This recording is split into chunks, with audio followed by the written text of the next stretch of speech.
আমাদেরকে সহযোগিতা করতে হবে। যারা ছাত্র দল, যুব দল, স্বেচ্ছাসেবক নেতৃবৃন্দ যারা আছেন তাদেরকে অনুরোধ করছি, আপনারা আমাদেরকে সহযোগিতা করেন।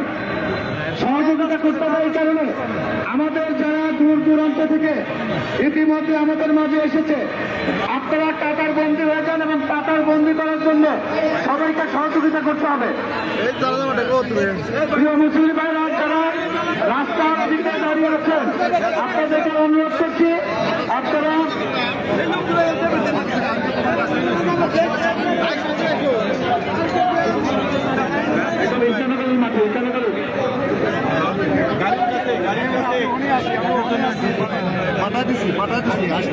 সম্মানিত মুসলিম ভাইরা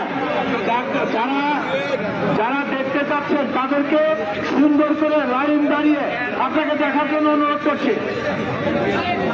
আমি জেলা বিএনপি সহ সকল অঙ্গ সহযোগী সংগঠনের নেতাকর্মীদেরকে আমাদের এই জানাজা সুষ্ঠু সুন্দরভাবে যেন সারিবদ্ধ আমরা হতে পারি, আমরা জানাজার নামাজ সুন্দর করতে পারি।